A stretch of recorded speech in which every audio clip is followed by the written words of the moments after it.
We're going to be reacting to Bellula. He's one of WoW's big boys. He's been making content for over 10 years, and I want to see what his thoughts on Classic Plus plans are. And I was talking about retail primarily, but Classic Plus seems to be a big focus. I just want to see what he has to say about that. Welcome back to the news. It's been a while and so much has happened, so today is a bit of a quick-fire special. Only the most important things that you need to know.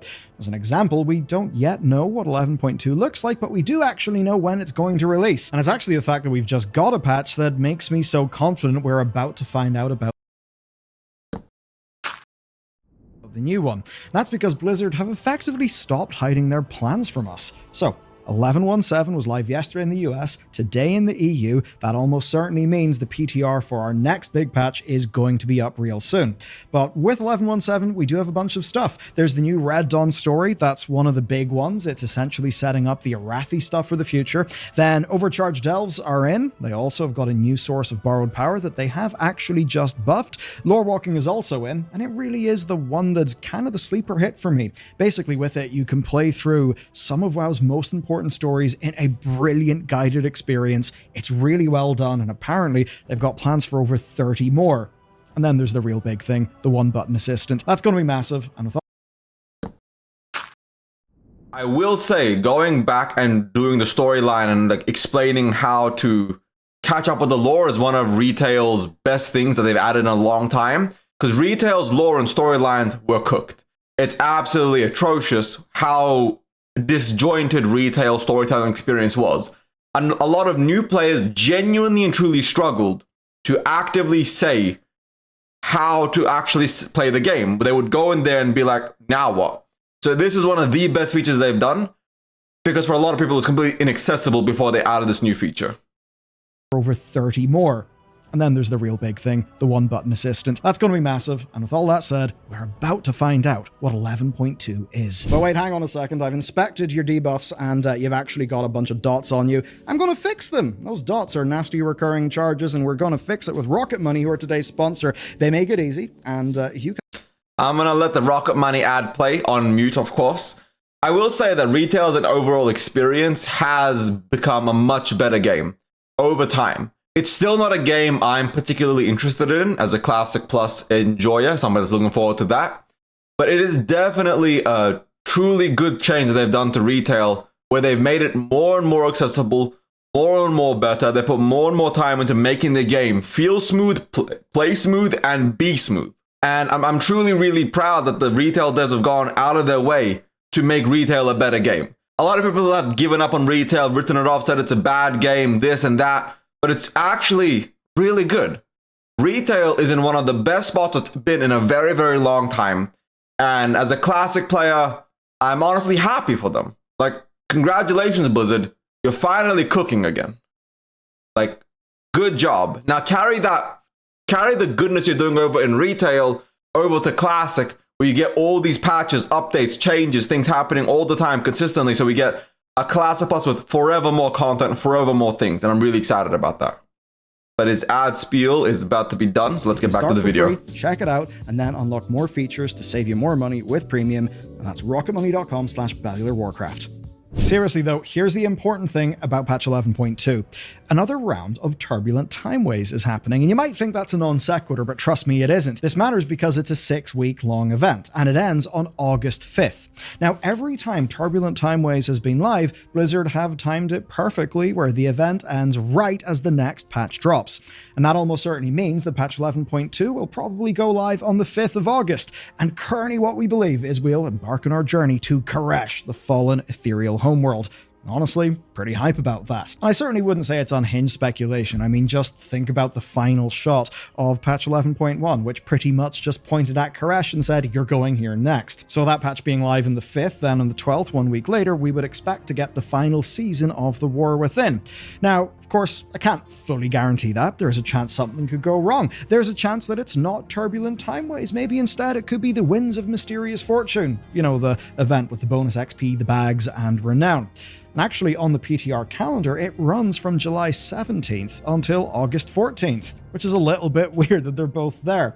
Kind of unusual because it also ends on a Thursday, which is not normal, which does kind of point to me that it's just PTR stuff. But still, if that's roughly when Blizzard wants to run it, it would be Tuesday to Tuesday. That would be July 15th to August 12th. And there it is again, August 12th. Blizzard really aren't trying to hide it. That is the date, I would say, for the War Within's last big push, the last big patch. So consider this your advanced warning. Maybe don't book your time off. I think that's a bit extreme for a WoW patch. Well, certainly if I were you, I'd be thinking about what classes I want to play and that sort of thing for the next season and using this bridge period to pretty much just get ready for that. Now, of course, 11.2 is not going to be the end of the War Within. Blizzard have already got an encrypted build of patch 11.2.5 up. It's actually on their own internal test servers.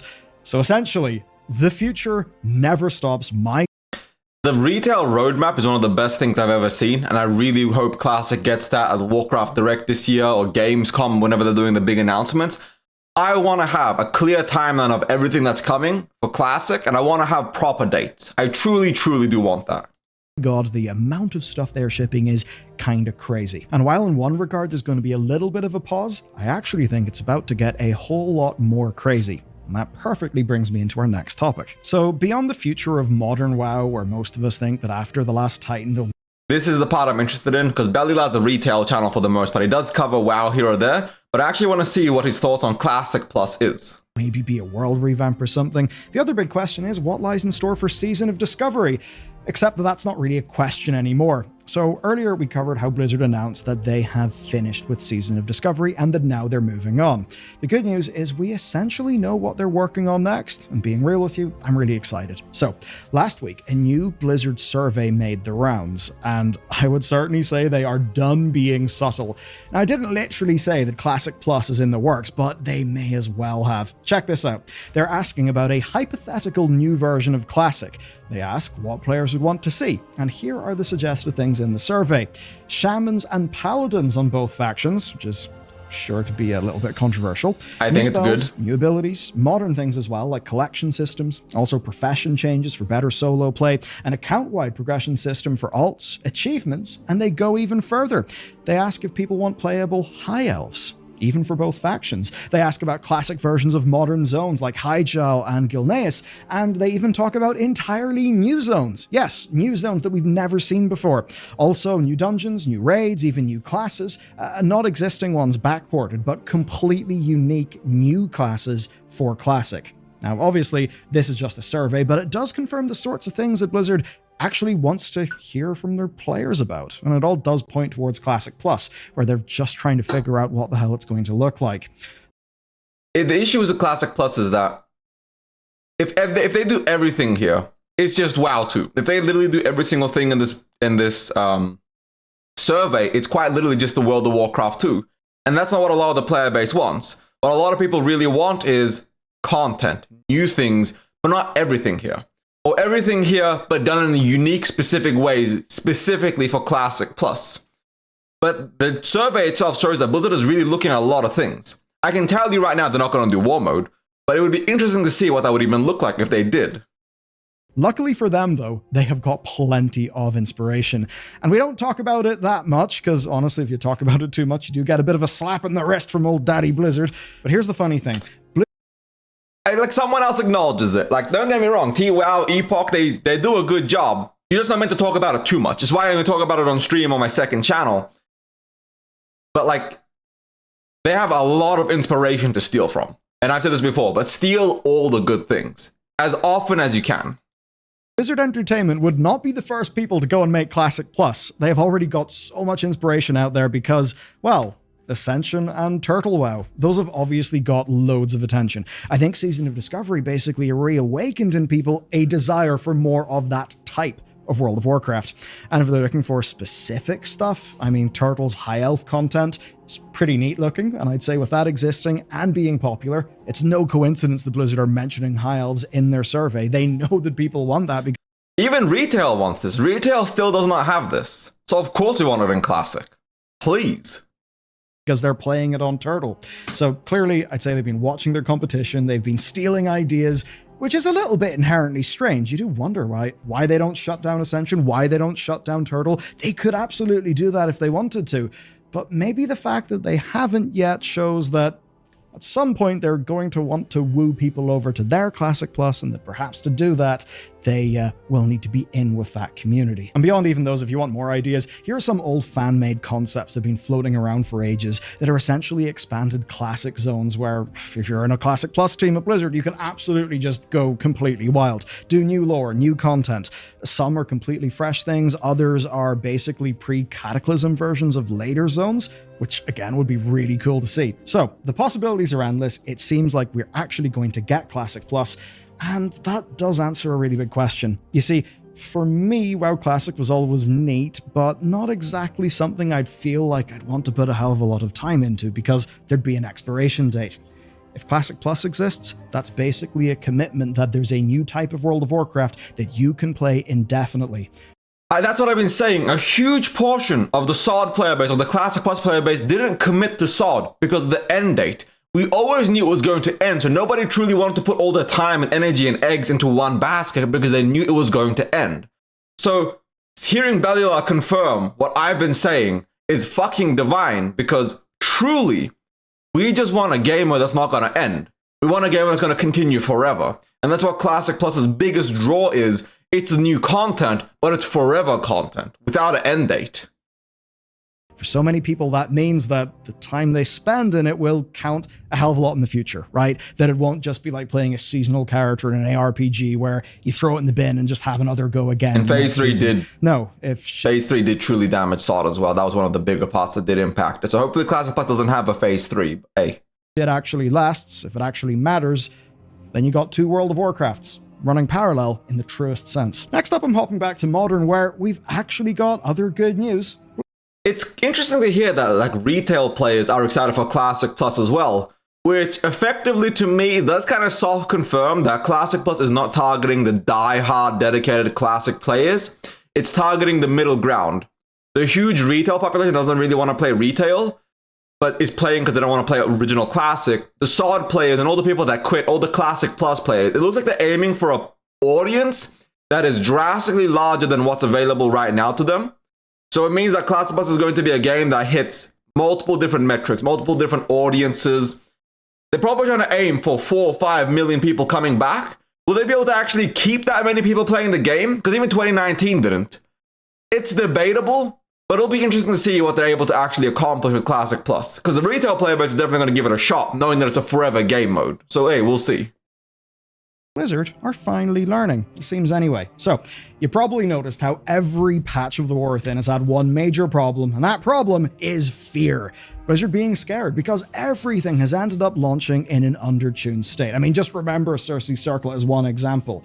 Maybe it could be that. It could be items are too weak, we get too little currency, and the things just aren't worth the time. And it's actually never by accident. Blizzard are afraid of making farms too quick, content too easy. They're afraid of someone getting something super powerful and then feeling really bad whenever Blizzard has got to go and nerf it. That's sort of understandable, and that means that they often intentionally have the patches launching in a rather stingy state, and then they respond to player feedback over the next few weeks. Now you know what that means. You know that means that patch day is often kinda shit. I mean, we've been hearing this all expansion, that playing in patch day feels like a waste of time. Even though obviously patch day should be the most important time, like a major time in your year as someone who plays WoW, and it hasn't felt like that. And this is the case with Classic as well. People put a lot more effort in the lead up to the next phase and the lead up to the next expansion. And then towards the end of the expansion, player numbers start dropping as people start getting burnt out or tired. So Season 3 or Season 4 will always have the least amount of players, and then the launch will always have the most. And Classic is about the same as that as well. So here's where things are getting kind of interesting for the patch that's just launched. Early reports showed a problem. That problem is the new borrowed power item from Delves being really weak. It's the Titan Disc Belt, and it was weak. It wasn't incredibly weak, but it wasn't the power boost that it Hey Arathil, welcome to the cult. I appreciate you, brother. Thank you. Really should have been. Or really just enough for you to want to chase it through doing loads of those delves.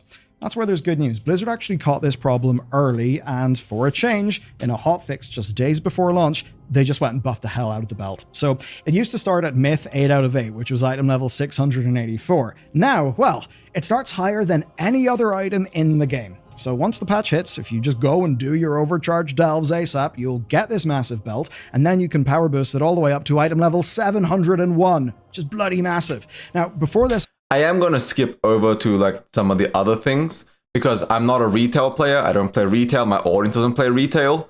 At least a huge portion of it doesn't. So we're going to dive over straight here to the other important things. And to the people that do love retail, I'm happy for you. Retail looks absolutely amazing.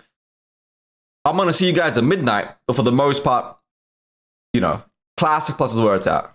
Run all the other stuff you need to know. Okay, if you've been ripping aggro because you're just such a big pumper, then do not worry, because Tank Threat just got buffed 15% overnight, which should mean... Can you imagine if you had this much threat, like for classic tanks? 950% of tanks damages threat. The shit they'd pull off in classic with this kind of buff would make, like, they have 11-minute Blackwing Lares. They'd have 7-minute Blackwing Lares, 6-minute Blackwing Lares if they could actually accomplish this.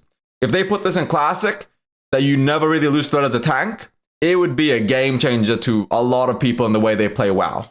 You can just go back to blowing all of your cooldowns on big packs and not getting yourself killed. Finally, or at the very least, you've got a hotfix that you can link your tank whenever you're flaming them for being shit at the game. Jokes aside though, with the whole turbo boost thing and the gear scaling getting honestly kind of crazy, it does seem this is actually necessary. Basically, it's Blizzard having to do some upkeep on their numbers. It's not exactly an elegant thing, but it works, and that's really all the game needs right now. Our next topic though is completely different. So we may know quite a bit more about what the Midnight expansion is about. Now, of course, we know that it's going to be elves and void stuff, but there was always questions over the who and the what. That's sort of a mystery still, but not really as much, because a new novel description just went up. The novel is called Blood Ties, it's by Christy Golden, and it's the Midnight lead-in book. I thought Christy Golden got let go, so she's still making a book. So did she get let go from the lore team or the lead writing team? So she's still a writer for WoW, for Blizzard, but she's just not a lead writer anymore?